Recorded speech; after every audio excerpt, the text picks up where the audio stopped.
You can either live your dreams or live your fears. And I think the majority of people actually are not living their dreams, but are living their fears. So I want to ask you a question. What are your fears? What are you afraid of? What are you scared of? Because we all have fears, don't we? We all have something that's blocking us, that's holding us back. And as we begin to look at life, what we realize is that the reason that most people are not living out their true potential, are not doing all of the things that they would really like to do, is because of fear. Some people call fear false evidence or expectations appearing real. I'm reminded of the story of a guy that was living in an area where he had some new neighbors, and these neighbors had a bulldog.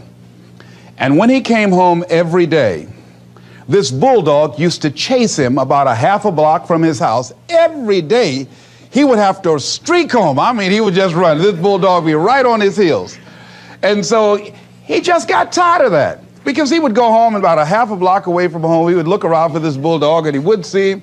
And he would go walking casually along, and this bulldog come out of nowhere, woo, woo, woo, and start chasing him. He'd run home. So this one day, he just got tired.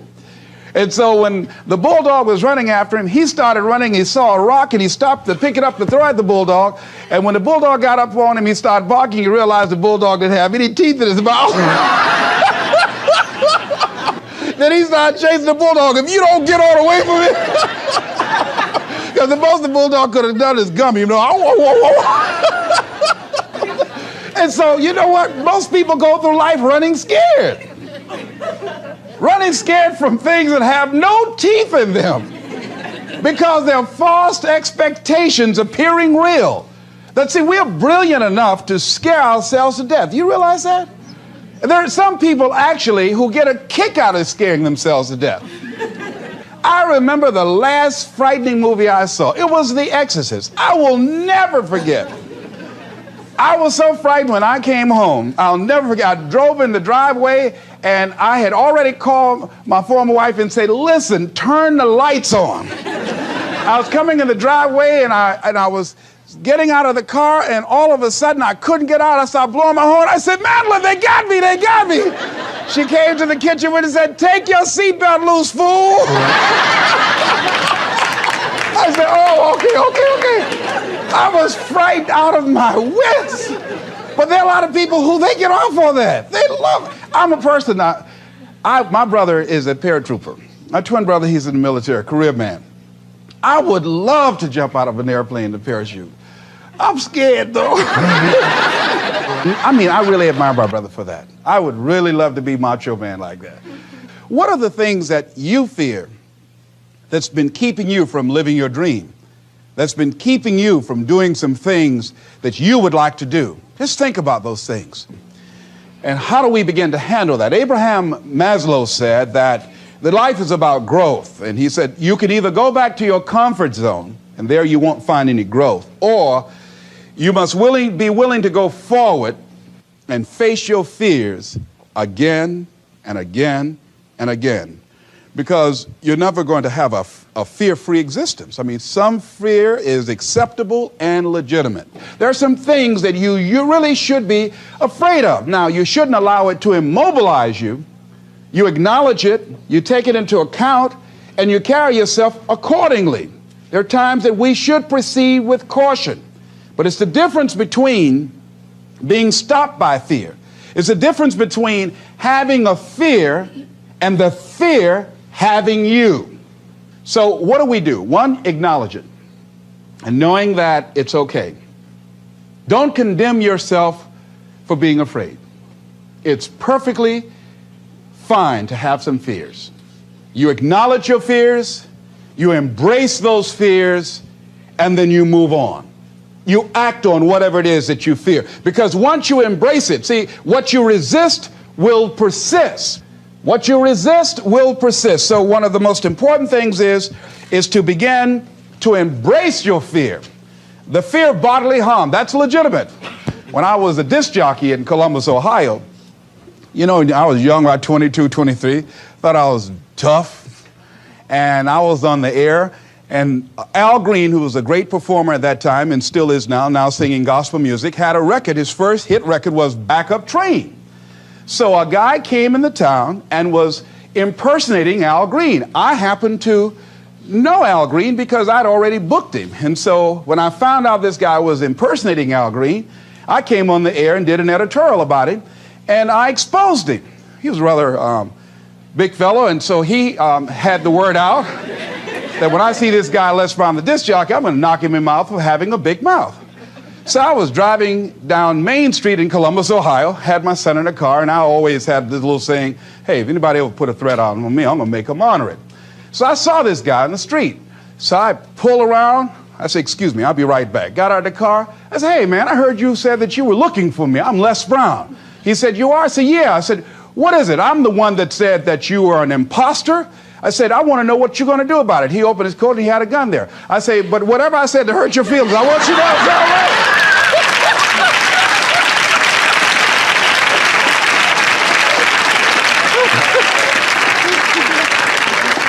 Acknowledge your fears, carry yourself accordingly,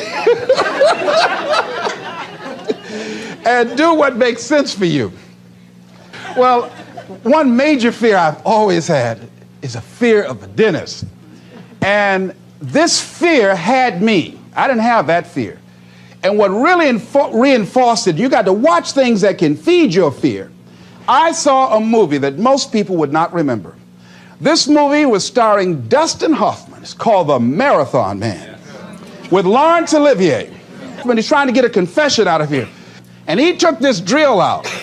Let me tell you something. When he went in Dustin Hoffman's mouth with that drill, I had $1 worth of popcorn. That popcorn went everywhere. Oh! Do you know I could not go to the dentist for 5 years? I had left broadcasting, went to the Ohio legislature, had an impacted wisdom tooth. Now that hurts. And I would call, and as soon as the people would answer the phone, I would hang up. That's how frightened I was. Dr. Hamler's office, boom, I'd hang up. Then I got to the point where I could just ask for an appointment. Hello? And I wouldn't give my real name. Because I knew I wasn't going to keep it. I'd give anybody's name. Joe Jiggly Jim, it didn't matter. Then pretty soon I got to the point where I could give my name. It was about 4 years after that, you know. I said, my name is Les Brown. Then I would call back and say, look here, due to my legislative agenda, I won't be able to make it. So the lady finally said on the phone, she said, you're scared, aren't you? I said, no, I'm not. She said, then why don't you come in? I said, that's none of your business.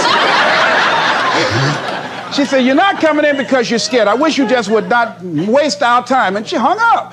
I said, you have no right to do that to people like me, you know? So finally, to make it long and short of it, I was hurting so bad, I said, wait a minute, I've got to do something.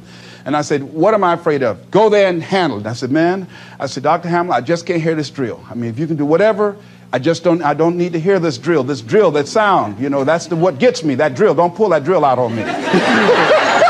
He said, just calm down, calm down. And it wasn't really bad as I thought it was. One of the things you find out that when you face your fears, it's not as bad as you think it is. And when people tell you, I just can't do it, I can't handle it, I mean, really, I can't handle it, what they're envisioning is that they're not going to be here. They're going to clock out like you're going to die. And guess what? We all had occasions when we confronted our fears, we had to do something we felt uncomfortable with, we didn't want to do it, and we did not die. They didn't come take us and put us in a box somewhere. Am I right? So what we've got to begin to do, how do we handle that? What's the process? Because it's all up in here. One, I think, is imagine the worst case scenario. I just imagine that he went in my mouth and with this drill, and that I just croaked out.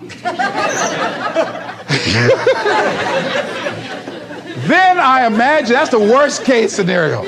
Then I had another technique I used. Visualize yourself being more than able and capable of handling it. And I used to have a tremendous inferiority complex about speaking before people that I felt who had more going for them than I did. Because I'm not college trained, I used to feel that college people were the most intelligent people on the planet. And there was nothing I had to say for them. And what will they listen to me for? That's the way I felt. And so I had to visualize myself speaking before them, speaking before various audiences that had more going for them than I did, and realize and appreciate my own value and that I was a worthwhile person, even though I didn't have all going for me. I didn't have the money, I didn't have the education that they had. So part of the process is seeing yourself, being worthy, being capable, having what you need to make you a worthwhile person, and that you're more than able, and that you deserve to be listened to, or you deserve to have that dream and that passion and whatever it is that you see and envision there. You've got to see it in your mind's eye and know that you've got what it takes. Repeat after me, please. I must see in my mind's eye. See myself. Confronting my fears. Handling my fears. I'm more than able. Shake somebody's hand on your right and left and say, you got the right stuff.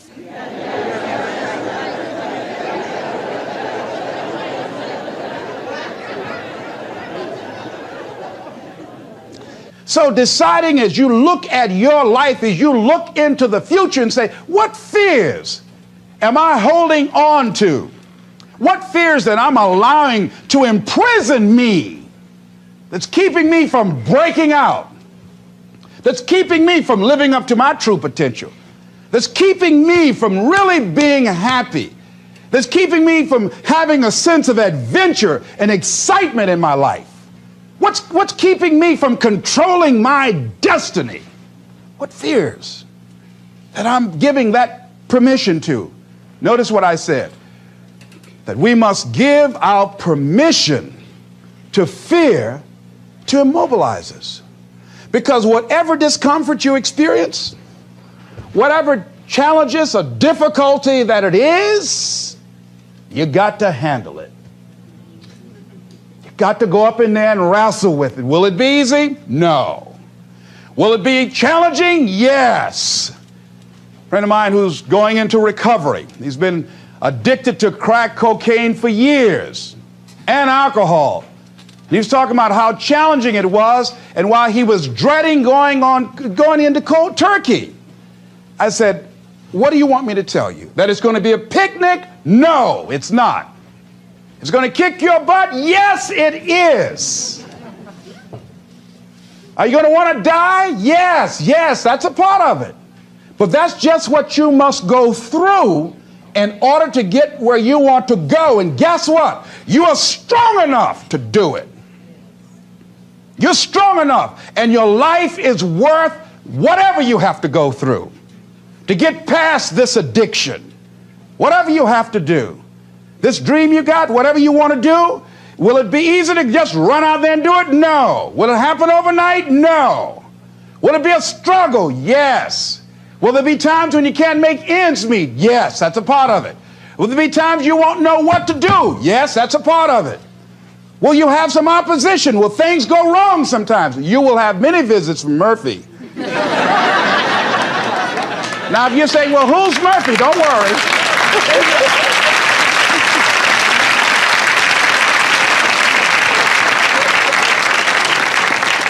Somebody must have told us someplace along the line, I don't know where, but somebody must have told people, oh, life is going to be real easy. No. If they told you that, I've got a special announcement. They lied. I'll never forget. I had a special piece of legislation I wanted to get passed, and I said to a guy, I said, look here, can I count on your vote? He said, yes. And look here, if I can't count on it, let me know. There's another guy that owes me a chip, and I can call on that, and I won't need your vote, but I do need it. If you say you're going to do it, do it. He said, you can count on it. Legislation came up. He voted against my bill. My bill passed. I went back to him and said, hey, I told you I needed the vote, but if you couldn't give it up, let me know. I would get somebody else. I said, why did you tell me? He said, I lied.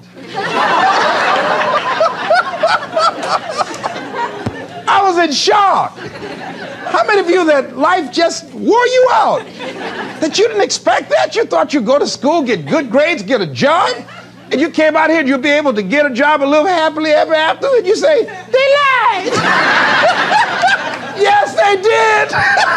They never told me, you know that song say, Mama told me there'll be days like this? They didn't even tell us that. Isn't that something about life is challenging? I mean, it's some stuff you get out here, you didn't read it in a book nowhere. Didn't nobody warn you that it was going to come down on you like this? That's called life. There are all kind of challenges like that. So what's the next piece is that you accept yourself, then you accept the fear as a fact and not a force.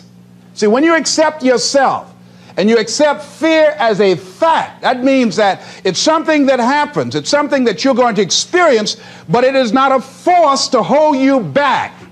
It doesn't have any special power other than that you give it. So you accept the fact that you are afraid, and then you move on anyhow. You move on past it, and you do whatever you've got to do. I was at a big motivational rally for a gentleman by the name of Dexter Yeager down in the Carolinas. I was standing backstage, and I had to go out. I was the last speaker on the program. It's the first time I'd been in a stadium of this size, over 10,000 people. You couldn't see the people because the lights are just blaring in your eyes, called Free Enterprise Day.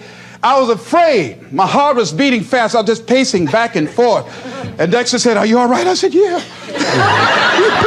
"Yeah, I'm all right." So I said, "Wait a minute, just calm down. Calm yourself. Hold a minute. It's all right, Les. It's all right. All right. Just be as scared as you can be." See, that's why I say embrace that fear. Just try and see how scared you can really get. And start breathing deep. So the guy came back, he said, "Are you about to die, son?" I said, "No, I'm fine." But after I started embracing it and trying to make myself as afraid as I can get and imagine what's the worst thing that I can go out there and do, my mind go blank and I faint on stage, that's the longest they gave me my check.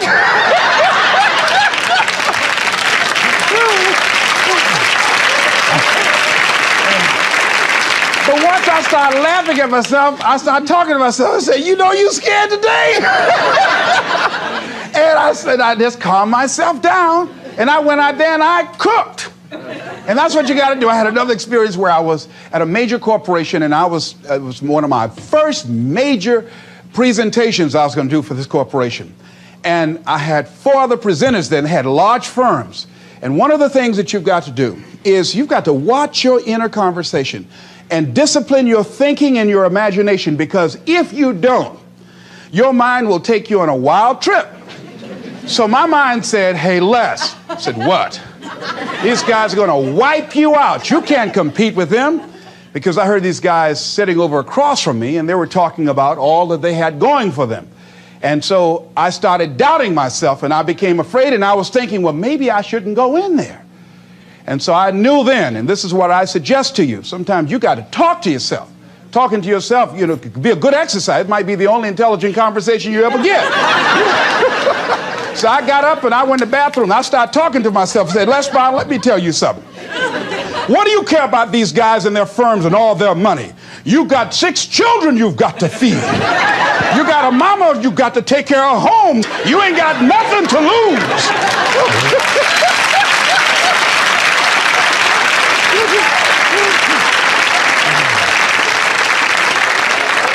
I went in that room and looked at those people. I said, "Don't you do nothing till you hear from me." And I got that contract too. You gotta do that. So when you have your lower self talking to you, telling you what you can't do, part of what you've got to do is be your own motivator. And you can't talk casually to yourself. You can't stand around and say, "Now, you must calm down now." No, that subconscious mind won't hear that. You've got to have a good conversation to yourself. Hey, and answer yourself too. Don't pay these people any attention. You answer yourself. "Hey, what you gonna do?" "I'm going there and get off." "All right, very good. Go in there and take care of business." You've got to talk to yourself, and you build yourself up, and you'll feel your energy level coming up, and people will feel that around you. See, now, if you go through life being afraid, people can sense that. They can pick up that fear. So that's why you've got to stand up inside yourself. I'm reminded of the little boy that was on a bus, and some bigger fellows were picking at him, And so he wanted to move from by them. They were thumping him on the head. And so he stood up just to get from by them, and they would push him back down. And he would stand up again. They push him back down. And he stood up again. They pushed him down, held him down. He said, "You might hold me down, but I'm standing up inside myself." And that's what you got to do in life. See, when you are not filling your life with the things that you are capable of doing. See, we all have some stuff that we've been given. And I don't think that it's optional for us to sit on what we have. See, if you're sitting on what you have, what you've been given, and I think everybody's been given something to bring to the planet, that only you can do that, only you can perform that, only you can initiate that activity. And if you don't do that, if you're not filling in your life with your life work or your mission, then there are gaps in your life. And what we do when we're not living out our true identity, we begin to fill the gaps. We fill the holes with garbage, alcohol, drugs, worry, self-destructive behavior. So when you begin to look at your life and you know that you're not doing what you can do because you have allowed yourself to be held captive by your fears. Now, when you don't have a true appreciation and acceptance for who you are, and you allow yourself to be immobilized by fear, what happens in the process is that you begin to abuse yourself. You begin to sabotage your life, you begin to sabotage your dreams, you begin to unconsciously work against yourself. You become your own worst enemy. So what do you do about that? Well, you begin to realize that your dream and your gifts have so much meaning and so much value for you till your hunger for them will begin to push you past the fear. Your hunger to have them will give you a special drive. As you work on yourself, as you begin to acknowledge your true identity, the true power that you have, the true capacity you have to bring about change, the miracle working power that you have within yourself to do the things that you want to do. When you take them on, I'm reminded of a man who, this gentleman was doing a special study of a special tribe in Africa, headhunters. And he had difficulty in developing a relationship with these tribesmen because of the fact that he had fear. He had fear they were going to take his head. I tell you, all fears aren't bad. That was a legitimate fear. That was a good fear to give you a headache.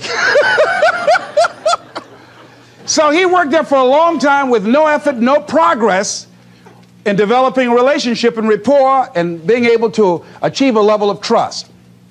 So finally one night while he was in bed, he was thinking about it. I said, what is it that you came here to do? What is your life work as a missionary?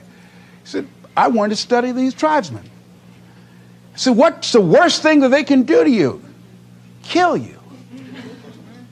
And he just decided, hey, this is what I came here to do. I know that there's some risk involved, and I'm going to do it, come what may. He said, I'm not going to be afraid anymore. He went back the next day, and he started doing the work and trying to talk to and interview many of the members of this tribe. And they began to respond to him. They threw out the welcome mat to him. And years later, when people came to see what his progress was, they asked him, how were you able to do this? How did you convert the relationship from being hostile to that of being positive? And he said something I think has value for all of us.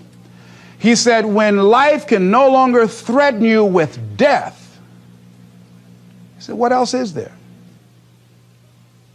What else is there?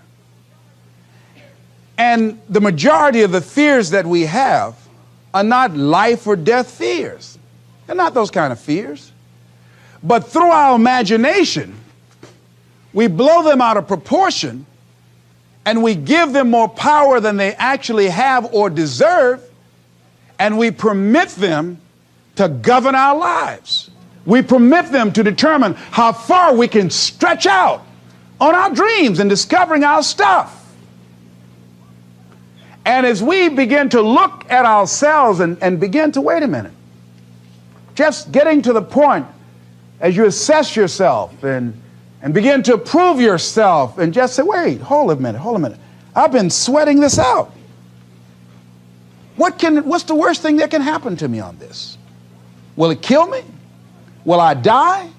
Why am I going through all of these changes over this? How much power does this really have? And am I the one that's feeding the power into it? See, a lot of times we allow ourselves to be fed and to be programmed into being afraid. I mean, you watch the news and read the newspaper, you'll be scared to come out the house. Am I right? You'll be afraid. So what kinds of things, what kinds of thoughts are you feeding your consciousness? What kind of things are you putting in your mind that will enable you to either move forward or to justify why you're staying where you are? Another piece that I look at, that when I finally decided that I was going to go to the dentist, the pain was so great. I couldn't hold out any longer. All of a sudden, the fear didn't matter. I can't but take me. Now, some people need fear, you know. I have a friend that we told him, hey, man, you know, you need to lose some weight. You're getting overweight and out of shape, and at our age, we need to have a regular program. And Bud said, man, I've been fat since I was a little boy. I'm big bone. I've never seen a fat skeleton, though, you know. Well, Bud became ill. How many of you ever seen a fat skeleton? Raise your hand. I know, all right. Bud became ill, passed out, and I was there, and the doctor was talking to him. And Bud, I think, was going to go right back to same old eating habits and doing everything. You know, they said, look here, you are a diabetic. He said, now, here's some of the side effects. You know, you could go blind, you can become an amputee. None of that touched him. He said, you can become impotent. He said, what did you say? Bud has lost weight. He exercises every day. He's into body sculpturing. 48 years young. He looks great. I can't believe it. But just that one statement made all the difference in the world. Bud is a new man today. So what is it that has to happen to you? Some people don't take corrective measures to improve their health until they get a pronouncement that they're about to die. Then they'll start, okay, all right, I'm ready to do whatever you want me to do. But they won't do that. They can see people dropping off like flies around them. Well, that's them. You got to go from something. We go through life really blocking ourselves constantly. And fear is one of the greatest instruments that we could use to stifle our true potential. When you begin to look at your life, you can decide to use fear as a blocker, or you can decide to use it as building blocks. That you decide, hey, look here, I'm going to move in this direction. I'm not going to allow anything to stop me from doing what I want to do. Shake somebody's hand on your right and left and say, I'm unstoppable.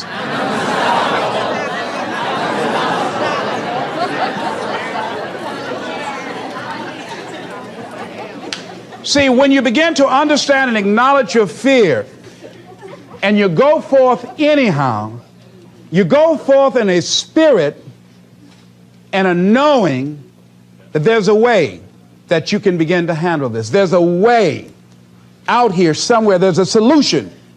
What it is that you're seeking, that you have the capacity to whatever comes up, to handle it, to face it. And rather than feeling powerless, you begin to feel powerful. See, when all of the major downsizings that are taking place around this country, there are a lot of people who are biting their fingers in fear that they might lose their jobs. But there are few people who have decided within themselves, I'm going to make it. Some people aren't waiting to be cut. Some people are moving on their own because they feel within themselves, I've got what it takes to make it. They're not afraid about tomorrow because of how they see themselves, because of what they feel that they deserve, because of what they feel that they can create for themselves. Because these people have decided, as they look at the future, as they look at themselves, there's a way. Where there's a will, there's a way for me to begin to create a way out of no way. And when you have that kind of consciousness, when you have that kind of spirit, nothing can stop you. Nothing. What would your life be like as you look toward the future if you decided, I'm not going to allow my fears to stop me? What would your life be like? What would your future be like if you decided to want that which you desire so strongly that it prepares you past your fears, that you experience the fear, as the one book says, feel the fear and do it anyway? What would your life be like? And I'm saying to you that all of us who have been entombed by fear have the capacity to resurrect ourselves and to resurrect our dreams. All of us have the capacity to do that.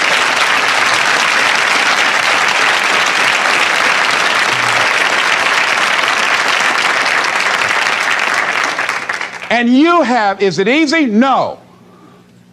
It's not easy. Can I do it? Yes. What's one of the ways to get started? Some of us need somebody to hold our hands. Sometimes we need somebody to help us out.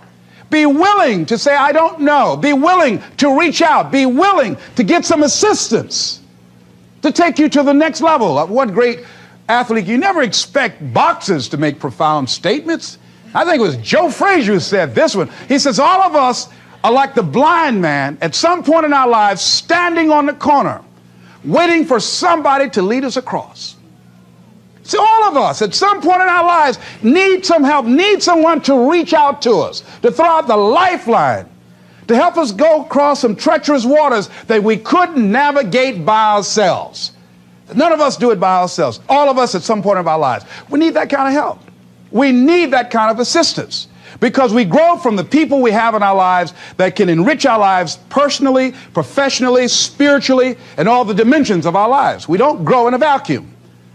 So as you look at yourself, what are the fears you have that maybe you need some help in strengthening yourself in that area? As you assess your strengths and your weaknesses, as you begin to approve yourself and your passions and your dreams and your goals and the things that you want, if you decide to experience all of your true potential, as you decide to manifest all of your greatness, as you decide, wait a minute, what else is available to me out here if I decided to experience the fear of rejection, the fear of no, the fear of failure, the fear of standing by myself? What else is available? Of taking a chance, a fear of losing it all. What else is available to me that will bring some extra meaning and value? The fear of people not liking me. You know how many people do things they don't want to do because they want everybody to like them? Everybody's not going to like you. Excuse me, special announcement. Everybody's not going to like you. No, it's just not that kind of world. But you know, there are a lot of people who won't take positions on issues, who won't take a stand for things they believe in, who won't speak up for themselves because they don't want to make anybody mad. Oh, it was Bill Cosby. He said, I don't know what the secret of success is. He said, but here's what I know what the secret of failure is. He said, trying to please everybody. You can't please everybody. But there are people who have the fear of rocking the boat. So they just go alone in life. Just go alone. Well, how do you feel? Well, I don't really want to say. How many of you know people like that? Raise your hand. These people aren't living life. They're not truly experiencing life. What do you really want to do? Well, I don't like this, but I guess I'll go ahead on and do it. No. The life is too short for that. Too short and unpredictable, moseying through. Not trying to disturb anything, not trying to shake anything up, not trying to make any waves. You see, there are some people who come through the universe and their level of contribution and the level of energy they manifest is so small, so inconspicuous that when they go, you won't even know they left. I mean, there are people who die on jobs and you say, hey, where's John? Oh, John's been dead 6 months. You're kidding. No. Is that right? Yeah. I didn't know. Why didn't somebody say, well, I guess we didn't miss him. But there's some people, because of their personality, because of their contribution, because of the investment of their time and their energy and the impact they have there, that when they go, everybody will miss them. So when Mother Teresa checks out, everybody will know. When Rosa Parks, Everybody will know. Nelson Mandela, everybody will know. Why? Because of their contribution. See, but there's some people, because their contribution is so small, no one will care. So I'm saying, before you are boxed and buried, decide that you're going to box and bury your fears. Decide that you're going to begin to live life on a new level, seeking out new horizons, that you're going to find more love and more joy and more ways to give more to life. Guy said something, I love this. He says, everything a man does for himself, guess what? He takes with him. But everything he does for others, he leaves behind. So when you begin to say, what is it that I want to leave? What contribution that I want to begin to make? What difference do I want to make in life? What is it that I want to do with the rest of the life that I have left? What chances I need to take? What risks do I need to begin to embrace? What fears do I need to step on? What areas of my life am I dead right now? What dreams? You can either live your dreams or live your fears. You have got to get to a point where you say, I'm sick and tired of living like this. There's got to be more. That's when people go out and strike out on their dreams. That's when people get out of relationships where they're dying together rather than growing together. That's where they leave jobs. So where are you going? Away from here? I don't know.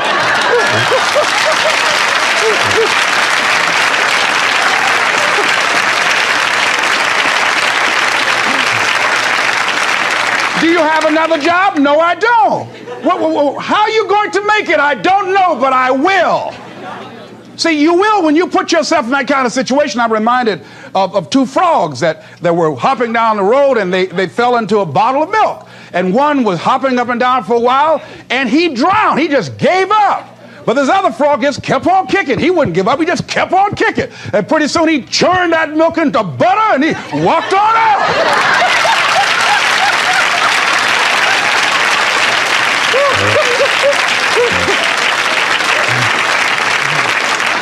So I'm saying, when life catches you by the neck and blind slap you, whap and knock you down, I said, just keep on kicking, and you can kick on out of those circumstances, whatever they are, not being